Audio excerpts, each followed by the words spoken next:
You think you are being a strong wife because you are. But what if you're actually pushing your husband away because he feels disrespected? If you're the type of woman who immediately thinks, if I don't get it done, it's not going to happen, or it's not going to happen the right way, or I'm the one holding this entire family together, this entire household would crash and burn if something were to happen to me, and you want a marriage that is fun, that's fulfilling, and that actually feels like a safe place, this video is for you. The chances are you didn't learn what it means to be respectful and to be a strong wife at the same time. But this is your invitation to actually grow into the mom, into the wife that God has called you to be, that you know you can be. And I bet you that your husband or your future husband already thinks of you as.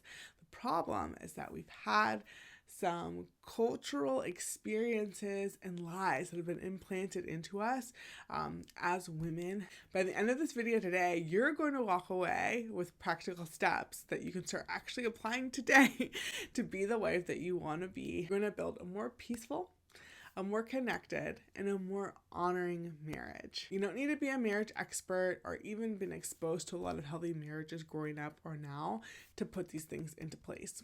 Just tell me this one thing. If we were sitting across from each other at the kitchen table, if you were over my house and we were sitting on the floor and our kids were playing together and I told you, hey, if you learned to honor your husband, especially when he doesn't deserve it, that might be the one thing you need to unlock the love and the care and the deserving safe space that you've been wanting from him all this time. What would you say to me?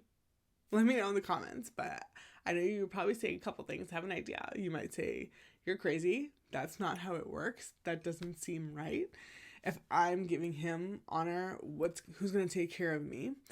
And we're going to talk a little bit about that, but it can be really hard, and it's kind of a form of functioning and control when we are withholding things from our husbands because we feel like they don't deserve it.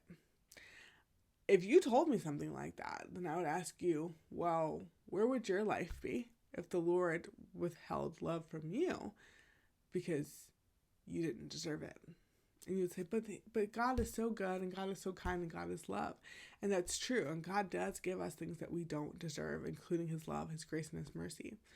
But honestly, we're called to love our husbands and other people the way that God has loved us. But honestly, the way that we love our husbands is often a reflection of the love that we feel like we've deserved or that we've experienced and received from God. So if we have a hard time loving and respecting and honoring our husbands, it's because we have some things to deal with God first. Now, first, before we get into the ways that respect and disrespect has come up as normal in our marriages, we have to talk about really what respect is. Because if you're like me, you have grown up in a home where disrespect was not tolerated, and as it shouldn't be.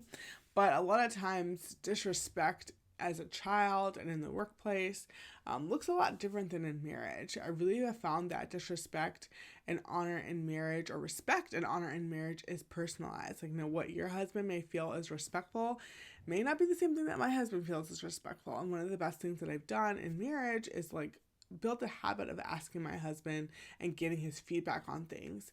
And luckily my husband, he's a great leader, and he'll tell me, a great communicator, and he'll tell me hey, I didn't like that, or that didn't work for me, or what would work better for me is this. And that has been a really good gauge for me to learn what is respectful for him and what is disrespectful for him. Obviously, there are some things that, in general, most men are gonna say is disrespectful, but I feel the more specific we get with our husbands, the more specific and more personalized and more kind of comforting and safe our marriage can feel for them, and then in turn for us, because he can't love me well and give me the love that I'm looking for if I'm withholding the respect and the love that he needs. So we have to kind of come down to that baseline, is what we were just talking about with the Lord, that respect isn't something that he has to earn. We already gave him our respect when we said yes at the altar to be into this marriage. That's why it's really important that if you're watching this video and you're not married yet, it's obviously okay, you're so welcome here. But and why sometimes certain things in marriage don't apply when you're just in a dating relationship. The heart of it obviously is something that you can take on, but like I think that it's just so important to establish that before we really get into the video, because like this isn't just some random guy on the street. This isn't this isn't your boss who you didn't necessarily get to choose. This is the man that you have chosen to live the rest of your life with, to partner with in family, in community, in parenting. Like this is somebody who has already pledged and laid down his life for you. Why wouldn't you respect him when you realize like kind of the responsibility that he carries, and that he's signed up for willingly? Like it's really hard to not respect somebody in that way who's taken on that role. Obviously you don't have that role and have that same responsibility in like a boyfriend, girlfriend, or even fiancé relationship yet. So you don't have to hold back. You don't have to hold back respect. It actually hurts you to hold back the respect from somebody who has, pledged this commitment and responsibility to you. When you stop withholding respect, you start planting seeds of love, of safety, of connection that grow the real satisfaction in your marriage for you and for him. And we all know that's what we want. We want to be in a marriage that we love, that feels like home no matter where we are, what we're going through life, especially when we're talking about sickness, when we're talking about job loss, when we're talking about grief and really hard things that you walk through, that your marriage is very personal and intimate. We want it to be safe. So if you're sitting here wondering, what if I change? What if I do these things and I don't feel as safe? Like what will actually happen to me? I've never been in a marriage or seen a marriage up close where the wife is intentionally respectful. Keep watching. You're going to be surprised how quickly things can shift in your marriage, but mostly how things can shift in your heart. I've been married for 7 years, and what you should know is that I didn't come into marriage 7 years ago with a strong foundation in communication and like kind of healthy marriage or emotional awareness. I grew up in a very loving family with both of my biological parents, which I'm so grateful for them for, and they're amazing people. But we didn't have the kind of communication in our house between my mom, my dad, and my brother and I that helps you actually work through tension with clarity and connection. We kind of have these bad habits of yelling at each other and closing doors and not really sitting down at the table. Like we didn't grow up having like family meetings and family conversations and tell me how you feel about this. Like we just didn't do it. And I don't think it's because my parents and we didn't want to. I just didn't think they didn't know. Our parents didn't grow up in the age of Google and like having access to all this information and podcasts and all this great kind of knowledge of like emotional self-awareness that we do, that our generation of parents has now for us. So for me, I learned how to survive by being strong, which I feel like you can relate to and you can understand if you clicked on this video. I really strive to be independent. I was raised to be independent. That's like honestly something that my parents really wanted for us, was like you should be able to thrive on your own. And obviously living in the US, like that's hyper independence is something that is very much glorified and like a goal. It's like to take care of yourself and not need anyone and not kind of like be reliant in community. I kind of was very much raised to be self-sufficient, and going into marriage, bringing that mindset into marriage was detrimental. And I thought it would make me a great partner. Like, look, all I have to bring to the table. I have my degree, I have a job, I have money, I have all these skills, I have all these assets, I have all these ideas and opportunities. But what it really made me good at was shutting my husband out, was feeling like I knew best, was feeling like, being vulnerable was scary and something to avoid. And when I felt scared or insecure, I would build up walls instead of building connection with my husband. I would feel like, I don't want you to see me this way, instead of inviting him in and saying, hey, I trust you to help me with this and carry this. I felt like I had to figure it out on my own and present it to him. Kind of sometimes like I wanted my husband to feel like impressed, like, oh, look how well you're handling this, instead of like, hey, I'm here to help you. I thought that I really had to like prove my strength, but I really needed to learn how to surrender. And first, of course, to the Lord, and always to the Lord. And lucky for me, becoming a stay-at-home mom 3 years ago was the perfect opportunity to surrender. It was the hardest decision that I've ever had to make. And then also having a home birth after a C-section 2 years after that was another opportunity to surrender. God was just giving me all those opportunities to surrender. And I had to depend on God like I never had to before. And now, even walking through a really hard time financially for our family and just feeling a lot of pressure in that way has been another grand opportunity to surrender. And I have a feeling that this pattern is going to continue for the rest of my life, which is a great thing, which I'm grateful for in the long run. But it's been very, very, very hard, like the past, 5 years of my life. Just the whole theme has been surrender. I've had that Hillsong song Resurrender on replay. And in that process, the Lord has really started to show me that I could be strong and surrendered at the same time.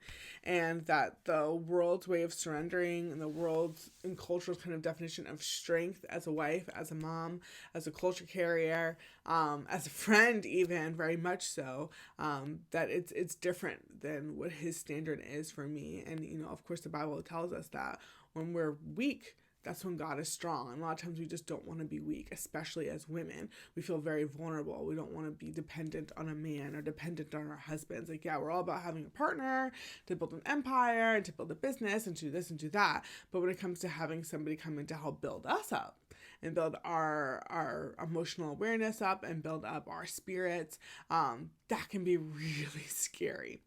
So I've learned that, and I'm still learning that emotional maturity isn't about control, like how much I can have and how much I can kind of possess and even just to give away to other people. But it's about trusting God in the in-between, trusting God when I don't have answers, trusting God when I feel like I'm not enough.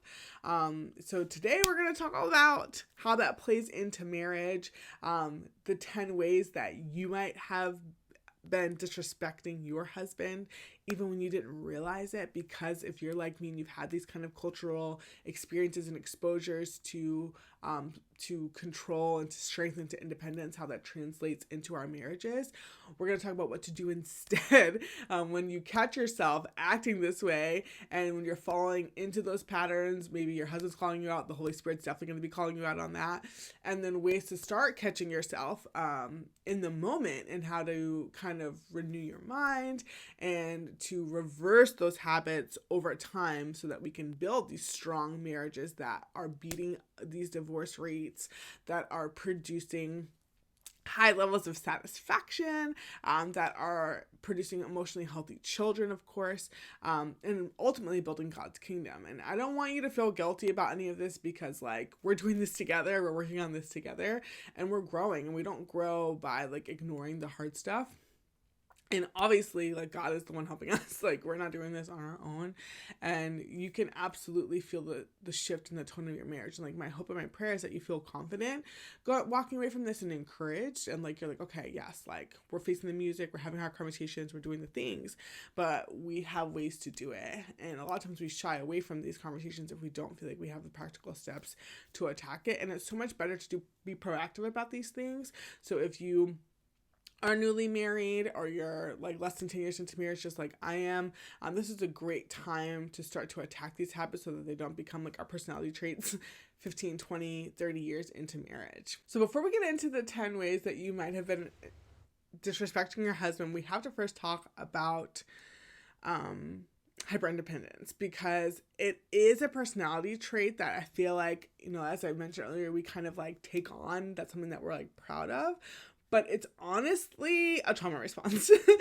Hyperindependence is a trauma response. Depending on what type of family you grew up in, what type of environment you grew up in, what was expected of you, whether it was said out loud of hey, I'm not helping you, you have to figure this out on your own. I know some people have that experience when it comes to applying to college. Oh, you want to go to college? Figure that out on your own. Pay for it on your own.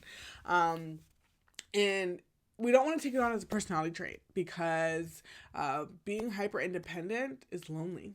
Being hyper independent is scary because we're limited sources. Sure, you may be in a really good place right now. You may have a really good job right now. But what happens if that job goes away? What happens if the money runs out? What happens if your body breaks down? Because all of those things are pretty much guaranteed in this life at one point or another. And it's good being by yourself until you're by yourself. And I know the same thing goes the reverse. Like, it's great being in community, it's great being connected until you get hurt by those people, or those people let you down, and all of those things. And we have to trust God through both of those situations or both of those scenarios, because they're almost always promised and going to happen in this world. And, you know, my son and I have been singing that song, Take Heart, by Hillsong a lot, of like, you know, that recites the verse talks about all the world and its troubles. Take heart, because he has overcome the world. And that has helped me so much, because I've grew up kind of wanting to avoid and prevent situations from happening. I'm very proactive. I'm a planner. I'm a prepper. I love doing those things. But of course, being a mom too has taught me how much, like, you can plan all you want and things are still going to happen that you cannot plan for. And just remembering that, like, no matter what happens in marriage, like, God has overcome. Like, you can do everything you can, save all the money that you can, become the best business owner that you can, the best mom and wife and sister and daughter that you can, to have yourself just be surrounded by love and make all the best decisions. But things are still going to happen. But God has overcome. And that, like, we can put that into context here with marriage, knowing that, like, you know, over functioning for me and, like, trying to have a better way of doing things, and, like, trying to over explain to my husband, like, oh, I want to do this, I want to do that. And trying to kind of control pregnancy and birth and all those things. It's like, no matter what happens, God has us. And I don't need to be afraid to honor my husband and respect him in the way that he needs to be respected, because I don't have that much control over the situation to begin with. But I do have all the control that I need. And a lot of times that starts with my mouth and what I say and how I think. This is not about weakness. This is about us walking in unity with our husbands. First with the Lord, and then with our husbands too. Hyper independence might feel noble and strong and, like, kind of where you want to be as a wife, or just as a woman in general, like somebody who's, like, on her stuff, who has everything together. But it's really a farce. It's really, you know, like smoke and mirrors type of situation. Most of the time it's a survival strategy, especially if you come from a one-parent household, and if your mother raised you, you may have, like, subconsciously kind of learned and been trained by your situation, that being alone and being by yourself is the safest place to be, because you don't have to rely on somebody else. But then at the same time, you wanted to get married and you're in this marriage. And I think that a lot of times we kind of forget that, like, marriage is a partnership. It's not just of, like, oh, I'm not lonely, I'm wanted, but it's a surrender. It's a partnership. It's a togetherness. It's a holding of the hands. And we have to really remind ourselves of that, like, God invites us into partnership.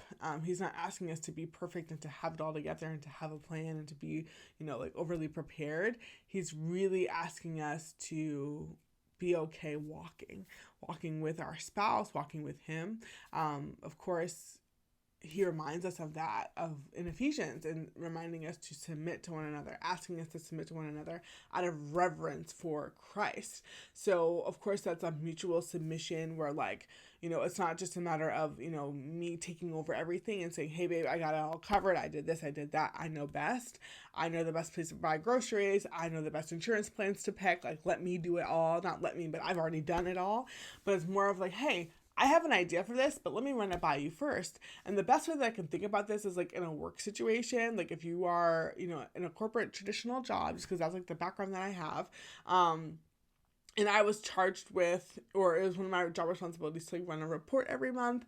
And if one of my coworkers or my colleagues, you know, came in and did the report on them for themselves, and they're like, hey, I just went ahead and did it. And it's like, but that's my job.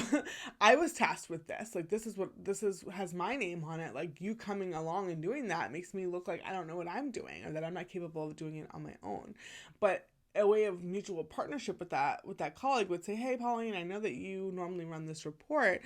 Would you mind if I made this tweak or that tweak? And I'd be like, yeah, go ahead. Thank you. Thank you for taking that off my plate. Instead of them just going ahead and doing a whole overhaul, I would feel disrespected. And a lot of times we do that with our husbands. Instead of saying like, hey, babe, I'm gonna run this by you. What do you think about this? Or what do you think about making, changing schools for our kids for this, or making this change for our family, or whatever the case is. It's like, oh, I just went ahead and did it. And it's like, I would have liked to have been involved, like to some degree. And again, that's not, going to apply in every situation, but I want you to take the mindset and the heart that I'm trying to share of like honoring your husband and respecting him in that way. So we invite each other into the scenarios. We lay down our pride. It's not necessarily giving up of your power, because a lot of times people think submission just means, oh, well, I don't have a say. And it's like, no, that's not it at all. You do have a say, but it's in a matter of like your say matters as much as your husband's say. So it's not about, and this goes for husbands too, where he's not just bulldozing over you. And I don't think a lot of husbands, especially ones in Christ, would actually do that. But it's a lot of us as women coming from this hyper independent generation where, a lot of us were raised by single mothers. I wasn't, but I know that a lot of people were. Even if your father was in the home, but how present was he? How emotionally present was he? That's a whole other conversation. But we want to build something that reflects the love of Jesus, not us, and not our power and our knowledge and our preparedness and our togetherness and how like awesome we are. So now let's get into the hidden areas of disrespect that we like the habits that we can have as women. And like, I really wanted to share this because I shared it first on Threads a few weeks ago, and the response was crazy. Like, not even just from the women being like, thank you, but a lot of it was guys saying like, these reasons are exactly why I divorced my wife. And I was like, oh my gosh, like I have to share this with the girls, because I don't think a lot of women know this. And like, even some of the guys were saying like, oh, and I'll try to share some of the responses, but like, I didn't have language for why my marriage didn't work, and why I was so unhappy in it. And I was like, wow. And, I'm a big believer that, men need respect. I mean, the Bible says that like for husbands to love your wives and for wives to honor your husbands. And a lot of times honor can translate into respect. And one of the best books I ever read was Love and Respect by Emerson Eggerichs. I can never say his last name right. Eggerichs. And that book dives into exactly what we're going to talk about here. So the first way that you might be disrespecting your husband without knowing it is redoing what he just did. Think about laundry. And again, back to the kind of corporate example of like, that's disrespect to kind of come behind somebody and do something that they just did, is like, you didn't do it right, so I'm just going to do it. Well, why didn't you just tell me what you needed from the beginning? That way, like fixing things without saying anything to him is like really it's like a subtle and like passive aggressive way of disrespecting him. And it's kind of saying like, you can't do anything right, so I'm just going to do it. And you don't want to sow any seeds of like disbelief of like, of him feeling like, oh, she doesn't believe in me. She doesn't think I can do the laundry. She doesn't think I can, change a diaper or raise our kids in the right way or whatever that is. Like, those things are like a death of 1,000 cuts. So instead you want to pause and say, thank you. Let good enough be good enough. Like, decide what hills you're going to die on. Is the laundry that important? And you can give feedback if you guys have monthly marriage meetings or even weekly marriage meetings. That's a more safe time to bring up like really serious feedback. But some things as women, we honestly just have to let it go and say like, hey, it's either if I do everything by myself and like, because you're thinking about how much time you're wasting going behind your husband and fixing everything that he does around the house. That's time taking from what you could be doing or having time to yourself. And that's when we kind of like create these cycles in our home of like, oh, well, I'm doing everything alone. I do it all by myself. And it's like, well, why is that? Is it because you don't ask for help? Is it because you're redoing everything that your husband's doing? Sometimes those things are, a part of why we're struggling so much as wives. Second thing on the hidden list of disrespectful things we do as wives is acting like you don't need him. This one's really hard. You're carrying everything, sometimes physically. You're carrying the groceries in by yourself in the house all the time, and he's sitting there like, okay, I could have helped you. Why didn't you just ask for help? whether it be bills, whether it be, whatever the case is, you're carrying everything by yourself. And it's not about, proving like, oh, look how strong I am, I don't need you. And because honestly, that's like a practice for divorce. If you start saying like, oh, I could do all this stuff by myself, he doesn't even help. And it's like, well, does he not help because your actions are showing him that you don't need or want his help? Because one thing I found is like women are more verbal. We use more words than men do. There's a bunch of research behind that, but like men are more action oriented. So a lot of times if you are doing actions and doing things like carrying the groceries by yourself, you're already communicating to your husband that I don't need you, versus you could call him on your ride home and say, hey, I've got 10 bags of groceries. Do you mind meeting me, in the garage or whatever to help me bring them in? Oh yeah, I would love to help you. Thank you for letting me know. Versus if you're pulling in and you got all the bags on your arm, you didn't even give him a chance to help you. So just being mindful of things like that can make a huge difference. You want to remind yourself that like you can be strong and still lean on him and still get help. Like it's not one or the other. They're not mutually exclusive. So this next one is like real personal for me. But number 3 is correcting him in front of other people. This can be really hard because like you're trying to be helpful. You're trying to, hey babe, like this actually wasn't 80, it was 79. 79's list of things that we had on our registry, whatever the case is. And it feels really small and minor, but it can make a really big difference, and it can kind of create this habit in you of like him constantly feeling like kind of cut down, especially in front of other people. And you want to make sure you're still covering him with dignity, and it's not about pretending that he's right. Proverbs tells us that her husband is respecting the city gates in Proverbs 31. And there was a time that I would do this. Like I said, this gets personal for me.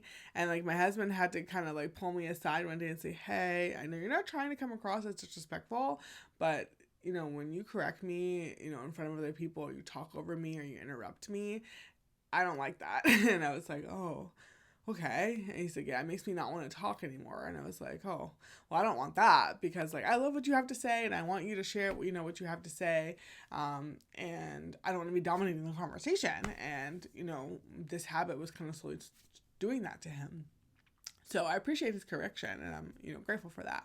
But it can just be really easy to constantly correct him in front of others. And it's okay to correct, in private. But I think that, sometimes you want to correct in front of other people because you're like, oh, I'm going to forget. And if you have to write down a note on your phone or text yourself, like do that. And that's why, again, those weekly marriage meetings are really going to help you and like kind of have a collection of things to bring at one time in a safe space. The 4th thing is that you are making decisions like you're still single. Now, if you're newly married or you're newlywed, this can be really hard to shake because obviously what you've known the majority of your life, I've known the majority of my life, only being married 7 years, is singleness. It can be, and if you got married when you're like a little bit older, I don't mean like you're old, it's just like you've had more time to be single, like it can be even harder to shake. So be gracious to yourself. And so you have to be even more aware of these things if you have been married or less amount of time that you've been single. But it's different things like making money, managing your schedule. You're just kind of going about like, oh, this is what I want to do. This is what I decided. It's my money. It's my schedule. It's my time. Like you have to really like look at marriage and like your wedding day as like a clean slate. Like you're starting completely over with everything. And honoring your husband even in how you decide to do those things. Just the same way you would probably feel a way if he was like, oh, well, I already had this, pickup basketball game scheduled every Thursday at 10 p.m. or 9 p.m., whatever it is. It's like, well, I would like, to spend time with you then, or I need help with the kids or whatever the case is. Like you have to really start over. And instead, keep him in the loop, like let him know. One habit that my husband and I have built, which is really good that my husband started, is over communicating. So it's even if I think I already told him about something, reminding him again. If I already texted him, some plans that I want to have, like sending him a calendar invite too, and reminding, hey, reminder, I have this coming up this week. Hey, reminder, I'm doing this tonight. And you'd be surprised how many times we catch things. Or like he sends me calendar invites, but like I passively accept them. I'm not really paying attention because I'm doing something with the boys. So even when it's inconvenient, keep him in the loop and don't make decisions like your decisions only affect you, because they don't. Halfway through the list now. Well, we're about to be halfway through the list. So number 5, you vent to your friends before you vent to him. Now this can be really hard depending on what your community obviously is like, but your husband should not be the last to know what's going on with you and how you feel, even if he doesn't process it the same way. And I'm sure he doesn't process it the same way your friends do, like your girlfriends, and like they're getting the honest, raw version of you. And he's getting kind of like your leftovers. Like, he shouldn't feel like he's the last to know when something hard at work happens, or like you're struggling with something emotionally or mentally. Like, and I know a lot of times I've had to catch myself and say like, oh, I don't want to burden him or kind of put more on his plate because he's already got so much going on. But at the end of the day, like, he's your partner, and like, spiritually, he's responsible for you. He's your pastor. So like, he needs to know how to pray for you best, how to be there for you. Your husband should never be wondering like if you're in a mood why you're in a mood, because you'd be surprised certain things that you think you're trying to protect him, but it really, like, your emotions and stuff is just leaking over anyway. So it's just better to just be honest. Instead, you're going to talk to him and not even just talking about him, because I hope that you're not talking about your husband in a bad way to anybody, except for to the Lord. But just making sure that like you're talking to him, especially when you have issues with him, and like coming to him humbly and vulnerably saying, hey, this really bothered me when XYZ happened. But you just want to make sure that you're still having a closeness and a safety. And then whenever you're feeling distance from your husband, that should be your sign that like, hey, I gotta lock in and be more intentional to close that distance, because the enemy would love nothing more for you guys to create distance where he can kind of wreak havoc in your marriage and in your family. So we're halfway through the list now. I want to know, which of these has kind of tripped you up so far? Let me know in the comments, just to kind of like take a pause and realize, because I know this can be a lot, and I want it to be helpful and not just something where you're like, I feel like I'm getting dragged on. And hopefully you don't feel that way. Hopefully you feel like, okay, she's dragging herself, me, more than I'm dragging you. I'm kind of throwing myself under the bus for the sake of us all growing together. But let me know which one has like, have you caught yourself doing the most? Or if you're not married yet, which one do you feel like you could see yourself doing the most? And number 6, you are micromanaging his parenting. I am numero uno guilty of this big time, especially when our oldest was a baby, and I would see my husband, like change his diaper, and then I would see his diaper and I'm like, that's not right, and like, it's too high up. And he was like, why does it matter? It's catching the pee, the poop, like, why does it matter how tight it is or is not? It's not bothering him. And I was just like, well, to be honest, it's because that's not how I do it. That's not how I like to do it. And just because it's not your way doesn't mean it's the wrong way. And it can be really important for us to release control as mothers and let our husbands parent the way that God's called them to parent. Because to be honest, our kids don't need 2 moms. They need a mom and a dad. They need, the nurture and the love and the softness and the comfort of a mother, but they also need like the strength and the playfulness and the consistency and the directness of a father. So I've really found how important that is, especially now that we have a little bit, of older, our son has gotten older, and then we have a second son, just seeing how much they need their dad. And it's true for daughters too, even though I don't have one, that, kids need both types of parents. So just because your husband does something differently than you doesn't mean that it's wrong. Number 7, you downplay his contributions. Now, this one hurts so bad, hurts so good, hurts so bad, both, whatever. It can, as a mom, and if you are not a stay-at-home mom like me, you can still relate to this, because even if you work full-time outside of the house, you're still a mom. You're still a wife at the end of the day. And even though you may have like daycare or a nanny or a house cleaner or a chef or a carpool driver, or you have, aunts and uncles and grandparents that are helping support your family, which everybody should have support no matter what you do during the day, we have this kind of narrative as moms that's like, I do everything. And you do a lot. I do a lot. But we don't do everything. And kind of adopting that mindset and that untruth of like, I do everything, it cancels out. Even if I'm carrying 80%, it cancels out the 20% that my husband is doing. And even though, if you can, definitely work towards things being more fair, where it's like 50-50, but chances are that's not going to happen. My husband can't breastfeed. My husband, cannot do and nurture a lot of the ways that I do, and that's okay because he's not supposed to. But I think that it's really important for us to still acknowledge the 20%, because me doing 80 is better than me doing 100. And if you're a single mom watching this, shout out to you, like a single mom in the sense where, I'm sorry, my camera just cut off. So if there was an abrupt ending, so we're just going to pick up where we left off, which was me talking about 20% of help and single moms. If you were a single mom, shout out to you. You're holding it down. And I'm not even going into other specific or more like specialized cases of like being a military family where like your husband is present and supportive, but just in a very unique way. All I'm saying is if you are in a more traditional role where your husband works outside the home, has a full-time job, all that stuff, and you're the majority of your brain space, whether you work at home or work in the home or outside the home, a lot of the brain space and the invisible labor of motherhood and being a wife and managing a home does fall on you. We still need to be grateful for that 20% because it still very much matters. And it's really an opportunity to build your marriage. Like having young kids and having a family with young kids is very hard. And obviously every stage of motherhood and family is hard. And we have to find creative ways. Like we are resourceful, and like you have to kind of decide that like I'm resourceful and I'm creative, and no matter what's in my hands, I'm going to steward it well. And I know that, it was much more manageable to do before you had kids and before you got married, because it was just you. And now that you have other people that affect and impact and influence your life, and you in turn influence and impact theirs, it feels like more pressure, and it's because it is. And that's okay. But we still have to be who we are. Even though we have more on our hands and more on our plate, we still want to be grateful. We still want to be honoring women and daughters. Number 8, I gotta fly through these because I'm so chatty. And this has been, I'm just rambling on and on because I just love talking about this. But number 8 is that we assume that we know better.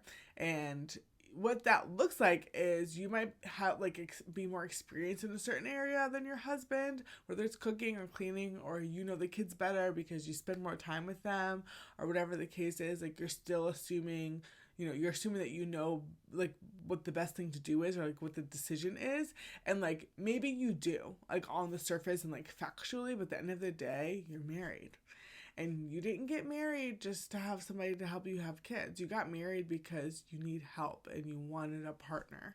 And we have to really create those invitations and create those moments and those opportunities to invite our husband's perspective in. Like, sure, maybe you've done all the research and you made the spreadsheet of like the best schools and the best tutor or the best, doctor or whatever it is for your kids, and you have that information, but your husband can and will add an element of wisdom or perspective that you just don't have. Like there's so many times, and like, because I'm so chatty, I'm always sending my husband memos like, hey, there's just some things that are on my mind. What are your thoughts? And he's like, yeah, I agree with what you said and this. And I would, you have to remember that, our son is really, gifted in this area, or there's another element of like, yeah, I want him to go over to this friend's house for a play date, but also keep in mind that, X, Y, and Z. And like, he really helps fill in the blanks a lot of times for me, or lets me be aware of the blanks. Because again, at the end of the day, we're limited. Like we're limited people. We're just humans. Like we are not all knowing. And obviously our husband's not all knowing either. And they need our help and our perspective on a lot of things. Having that, like, we just want to make sure that we're not nurturing that like my way is best mindset, because like it can create an air or a spirit of competition in our marriage of like, oh, like you think you know better schools, like I know all the schools, like what do you know, like, and it can be kind of belittling and again like push him away and make him feel disrespected. And he's like, well then if you're just gonna make the decision, I'll just hang back. And again, we're entering that loop of of silencing his presence and pushing him out and becoming dominant in our homes. We want to focus on connection and inviting him in, even if we're the one who's done all the research and the facts. On one side, we still need help and need his like masculine energy, his masculine perspective, and to honor his place as a father and a husband in the home.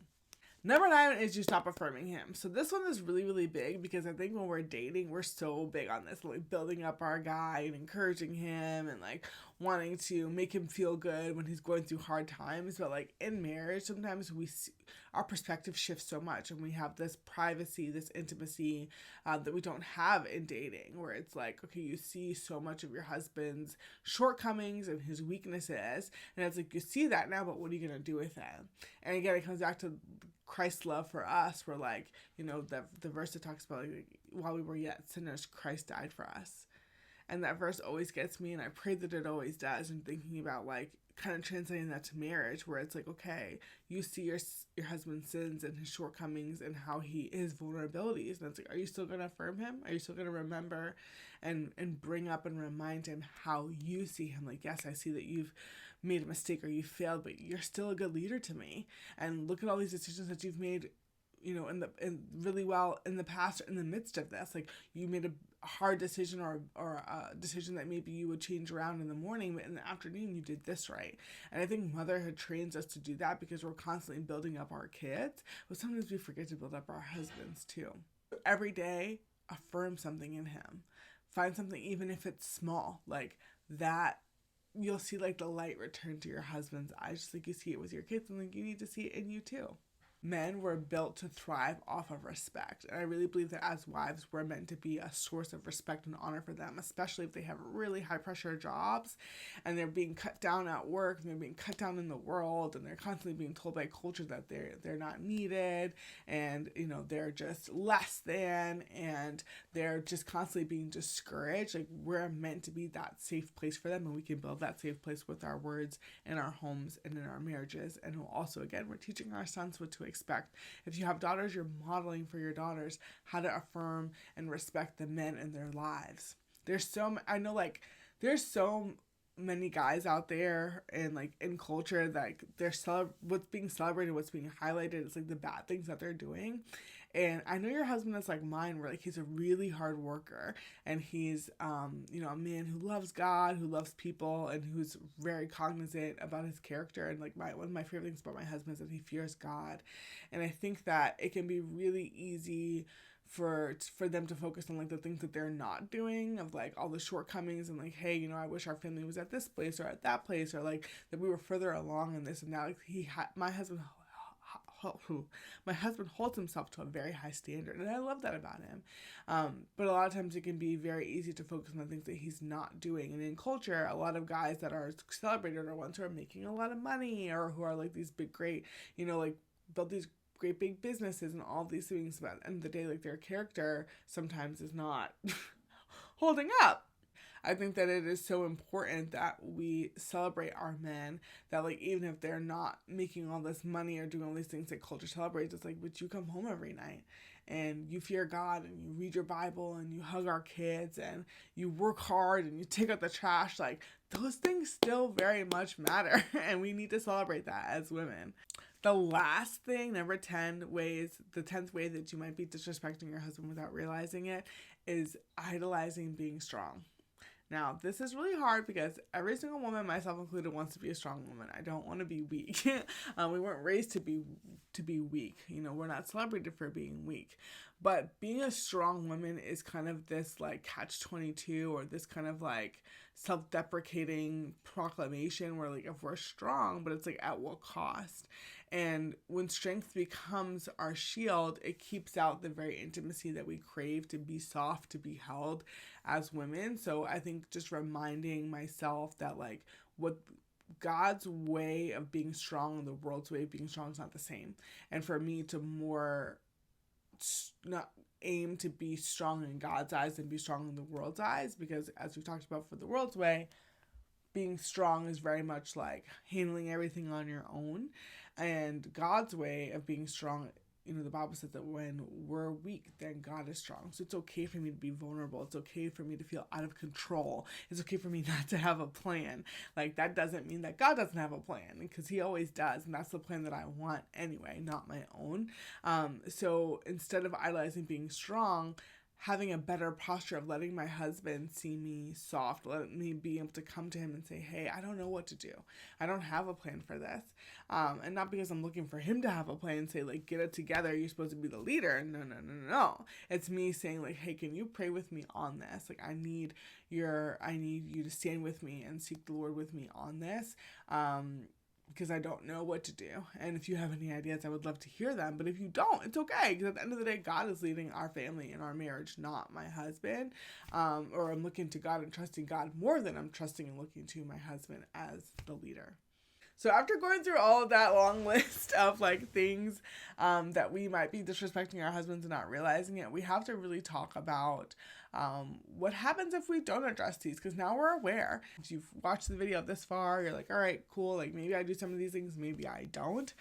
But you might just be convinced that, like, all right, I'm not really at a place, I'm not convinced that I need to change anything about this because, like, this is a big part of my personality. You're uprooting a lot of things and touching a lot of things of, like, how I was raised over the last 20, 30, 40 years. So let's talk about what happens if we don't address it. We already talked about the death by 1,000 cuts and how, like, this is essentially affecting the culture of our home. And we're the culture carriers. Like, we don't want to look back, when our kids are 18, 20, 25 and thinking about our relationship with them. And it's like, oh, well, I didn't feel safe with you, Mom, because I saw the way that you talked to Dad. And that's really going to hurt. And, like, this may, be a good place to sit and reflect on, like, your own relationship with your own parents and, like, the home that you grew up in and how safe you felt and why you did or did not feel safe talking to certain people in certain instances.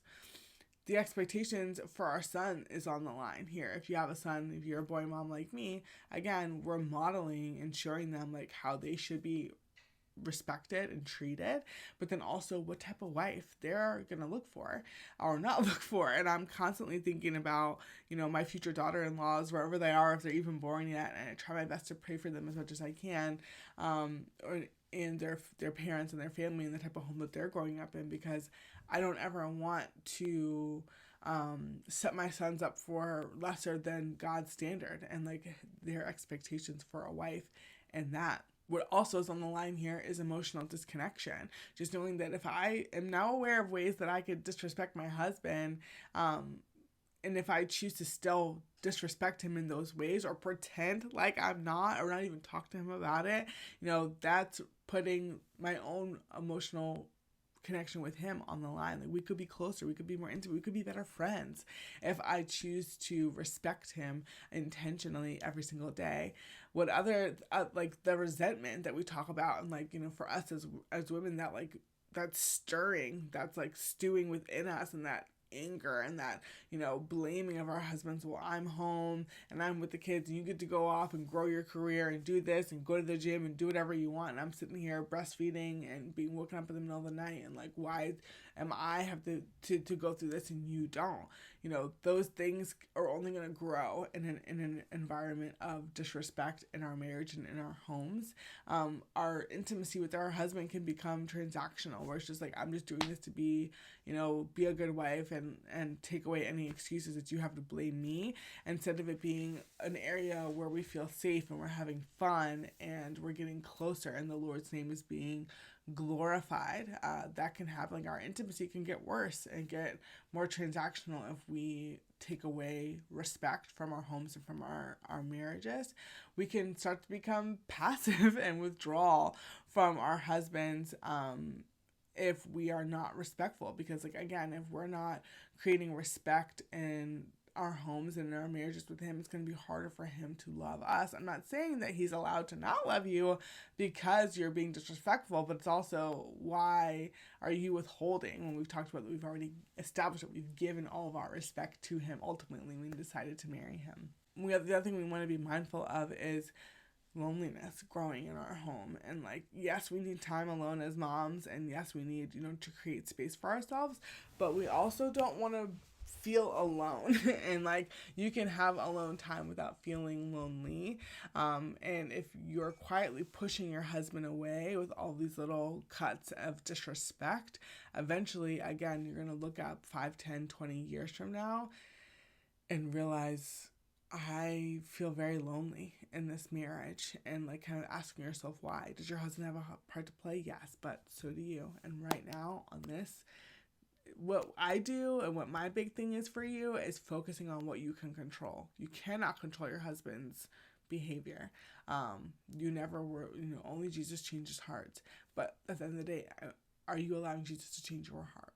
We do confront these things and these areas of disrespect with God, we have a lot to look forward to. And we can be really proud of who we are and how we're growing, and what can become possible in our family. A culture of peace and respect in our home can become possible when we have that foundation of respect, real intimacy that grows with honesty in our relationships and in our marriages, having honest conversations. That's more possible when we have that air of respect and that foundation of respect in our marriage.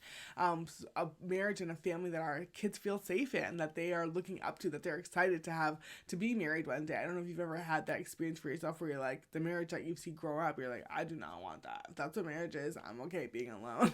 And we don't want our kids to grow up with that. We don't want them to have that. But when we have respect and we give our husbands respect, especially for our sons, like we want them to grow up wanting to be married, because they had such a good example on a close-up, inside kind of scoop, if you will, through us, and then a legacy of love that's rooted in Christ. Like, we want people to be able to come over to our homes. We want people to be able to see our marriages in public and say like, wow, like that's a demonstration of Christ's love for the church. But that cannot happen without respect. Imagine us as the body of Christ disrespecting God and pointing fingers at God and saying everything wrong that God did. Like, that's not a good look. And I don't want to be that type of wife, and I know you don't either.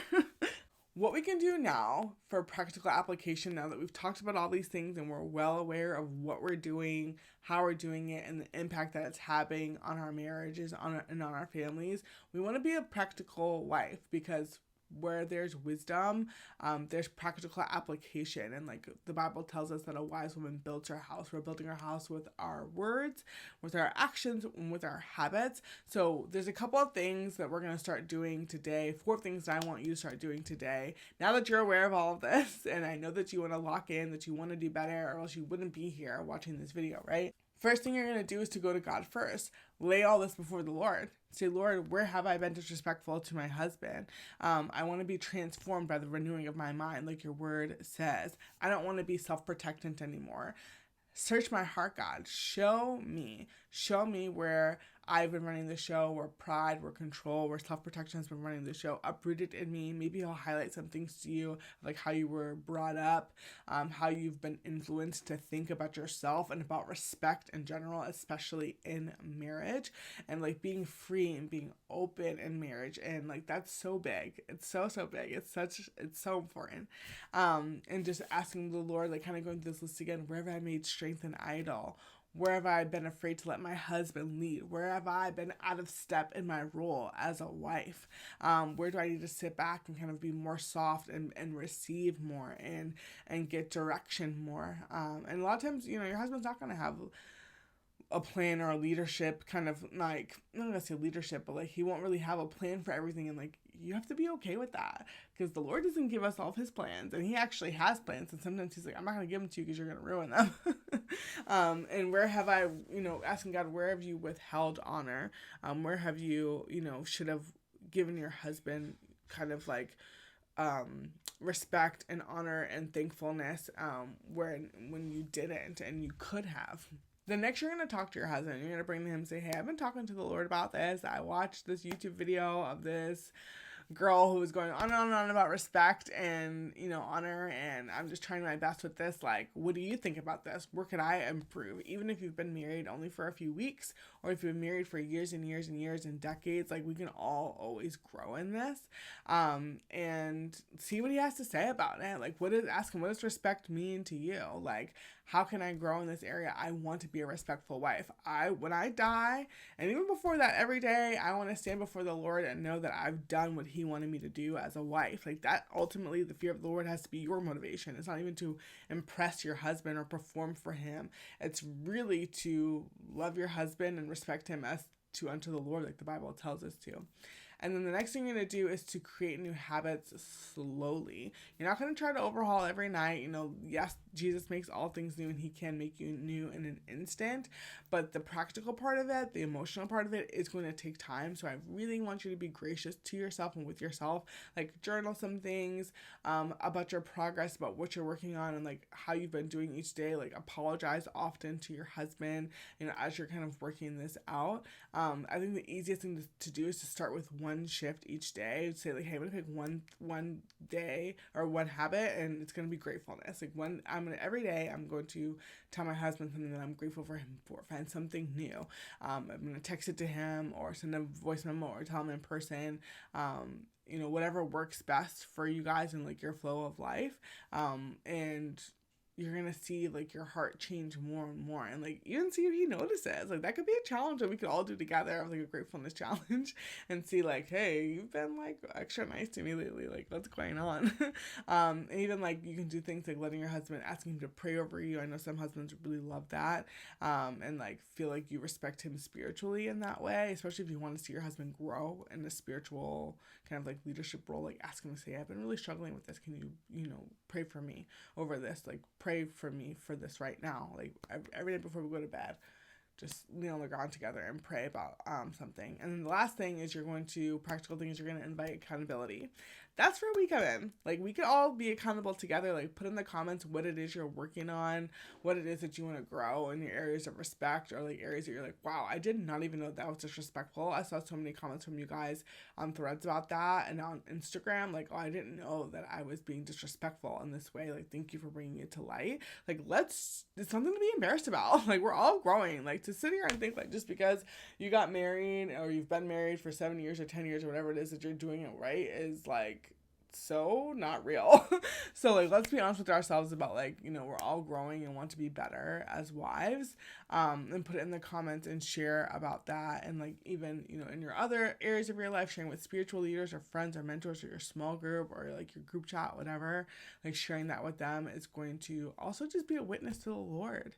And allow people to say, oh wow, like, because Christians have this bad reputation of like pretending like we have it all together and that we're perfect and like we're only just judging other people. But it's like, no, like, let's throw ourselves under the bus first and show that like, hey, we're growing in this area. Like, people respect that so much more.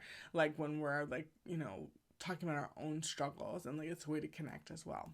So hopefully you feel like you have some practical steps and like you've been like cut and challenged in a little bit. Cutting is not a bad thing. Like, if you're being cut, that really means that you're pruning, that the Lord is pruning you and he's trying to help you to grow and do more. I saw this amazing quote a few weeks ago that says, the gardener is never closer than when he's pruning the plant. And I think that is so beautiful. And like, the Lord is close to us while we're trying to grow. And like, I want to be closer to the Lord. I know you do too.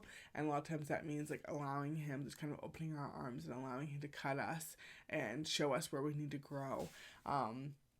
So we can bear more fruit for him, for his kingdom, and attract more people. Like, y'all, I hate the divorce rate in the church, the divorce rate outside of the church. Like, as Christian wives, we should be fighting with all of our might.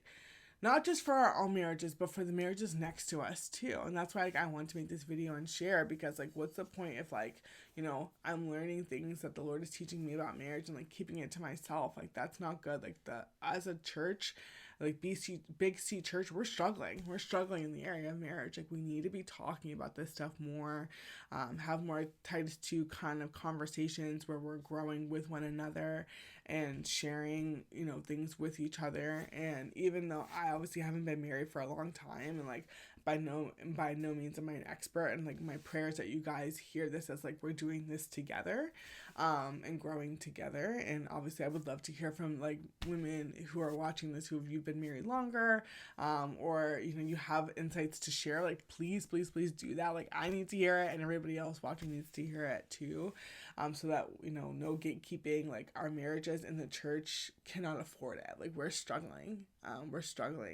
And I hate to see, certain statistics, how like 60% of marriages, or divorces happen in the first 10 years of marriage. Like, this is such a crucial time. If you've been married, recently or newly married, like, to build your foundation and your expectations and your mindset, especially given that like most divorces are filed by women, and it's not because of like infidelity. It's because like we don't feel seen, and we don't know how to communicate our needs to our husbands and to listen. But it's like, if we want our needs to be met, we have to lead the charge and first meet his needs and see how he responds to that. So yes, please let me know in the comments which one you're going to be starting, which one you're going to be working on this week, and how it's going for you. Make sure you check in, let me know, let everybody know in the comments there. I would love to hear and like even see on Instagram stories how it's going and how it's been like the process, like what the Lord's bringing you through and how you're growing. If you want more encouragement like this, make sure that you subscribe. The next video is going to be all about how to be honest with your husband without tearing him down. So make sure that you subscribe so you can find out when that video is going to drop. But until then, I love you, and just know that I am right here with you.